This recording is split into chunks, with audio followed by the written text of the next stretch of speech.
Olá, hoje a gente vai resolver esse sistema de equação utilizando o método de Gauss-Seidel como método interativo para se encontrar a solução e considerando essas duas alternativas. A primeira alternativa fala para verificar se o sistema ele converge e, se for negativo, ajustar o sistema. Então, a gente aqui vai avaliar os elementos da diagonal sobre o critério da linha. Então, o valor em módulo na diagonal tem que ser maior que a soma do valor em módulo de cada um desses outros elementos. Então, aqui a gente tem 5, valor em módulo aqui 2, valor em módulo aqui 1. Então, 5 maior que 2 mais 1, 3. Então, 5 maior que 3. Ok. Aqui, menos 1, valor em módulo 1, 4 e 2. Então, 4 maior que 2 mais 1. Então, 4 maior que 3. Ok, de novo. E aqui, 10, 2 e 3. Menos 3 em módulo. Então, 5, 10 maior que 5. Ok, então nesse caso a gente tem que a convergência do sistema é assegurada. E, tendo isso, a gente não precisa fazer alteração nenhuma, então a gente vai agora resolver o sistema usando a estimativa inicial 0, 0, 0, um limite de 10 interações e um erro abaixo de 10 a menos 2. Então a gente vai ter como erro 0, 0, 1 e isso significa que a gente vai trabalhar com 3 casas decimais para atingir um erro menor que esse valor. E aqui um aviso só para simplificação. Então, quando tiver um valor tipo 1.400, para ganhar espaço e simplificar a visualização, vai estar escrito como 1.4. Então, só vai ser usado todas as casas decimais quando o valor for isso. Quando puder simplificar, vai estar assim. Então, primeira coisa, a gente tem, aqui eu já fiz a tabelinha para ficar mais simples, mas primeiro a gente tem que calcular as funções de interação. Então, qual vai ser a função para x1? Vai ser x1 igual 7 menos 2x2 menos x3 dividido por 5. E quem é esse x2 e quem é esse x3? É o elemento anterior da tabela. Então, k menos 1. Aí, para x2, a gente vai ter 3 mais x1 menos 2x3 dividido por 4. E quem é esses elementos?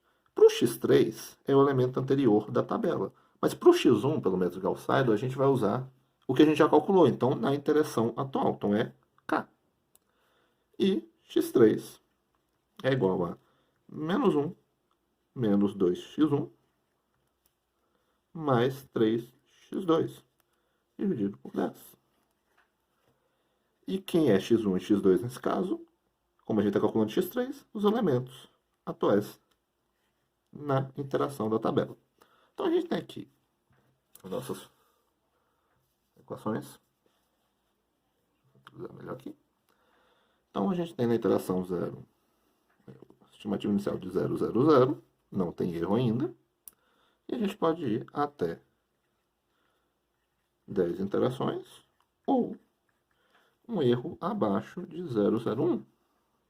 Então, calculando agora o x1k, então na iteração 1, a gente vai usar os valores anteriores de x2 e x3. Então, a gente vai ter aqui 1,4. Quando a gente vai calcular o x2k, a gente vai usar o x3 anterior, que é esse cara aqui, só que a gente vai usar o x1k atual. Então, a gente vai usar 1,4 e 0, o que vai dar 0,75. E, na hora de calcular o x3 da interação, a gente vai usar já os dois valores dessa interação, porque a gente já calculou eles, o que vai dar menos 0,1. Como eu falei anteriormente, aqui quando dá o valor exato, eu não estou considerando todas as casas decimais, mas esse valor, na prática, é escrito assim. Porque a gente está considerando 3 casas decimais.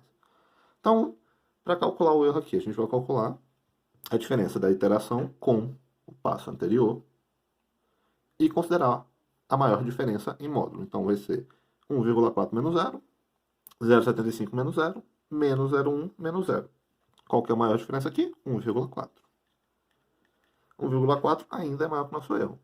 Não chegamos no limite de interação. Então, a gente executa mais uma vez. Então, executando mais uma vez, a gente vai usar o valor de x2 e x3 da interação anterior, coisa que a gente está calculando x1, o que vai dar 1,12. Agora, para calcular x2, a gente usa o da interação atual e o x3 da interação anterior, o que vai dar 1,08. E x3, a gente vai usar os dois da interação atual, vai dar 0. Então, agora, qual que é o nosso erro? A diferença entre eles. Então aqui a gente vai ser 0 menos 0, menos 0,1, o que dá uma diferença de 0,1. A diferença de 1,8 menos 0,75 dá 0,33 e a diferença de 1,12 menos 1,4 que vai dar 0,28. Então qual é o maior? A diferença entre os dois, 0,33. Que ainda é maior que o erro que a gente está considerando. Então a gente executa mais uma iteração. Aí nessa nova interação, nosso x1 vai ser 0,968. Nosso x2 vai ser 0,992. E o x3 vai ser 0,004. E a gente recalcula de novo a diferença entre eles. A maior diferença vai ser 0,152. A vírgula continua sendo maior que o erro que a gente está considerando, então a gente executa o cálculo mais uma vez. Então a gente vai ter agora x1 como 1,002, x2 como 0,999 e x3 como menos 0,001. E o erro nosso agora vai ser 0,034. Diferença entre esses dois elementos. Continua sendo maior que o erro que a gente está considerando. Então a gente executa mais uma iteração, onde a gente vai ter x1 agora como 1,0,1, x2 como 1,0,0,1 e x3 como 0. Onde a diferença maior aqui vai ser 0,002. Só que agora a gente já chegou num valor que é menor que o nosso erro, que a gente está considerando, então a gente pode parar. O que significa que nossa solução aqui, nosso x, ele é 1,001, 1,001, 0. Então, recapitulando o que a gente fez aqui, a gente tinha esse sistema de equação. Primeiro a gente verificou se ele convergia, a gente usou o critério de linha e viu que convergia, e fomos fazer a estimativa considerando os seguintes parâmetros. Estimativa inicial, então, nosso K0 de 0,00, um limite de até 10 interações no método e um erro abaixo de 10 a menos 2.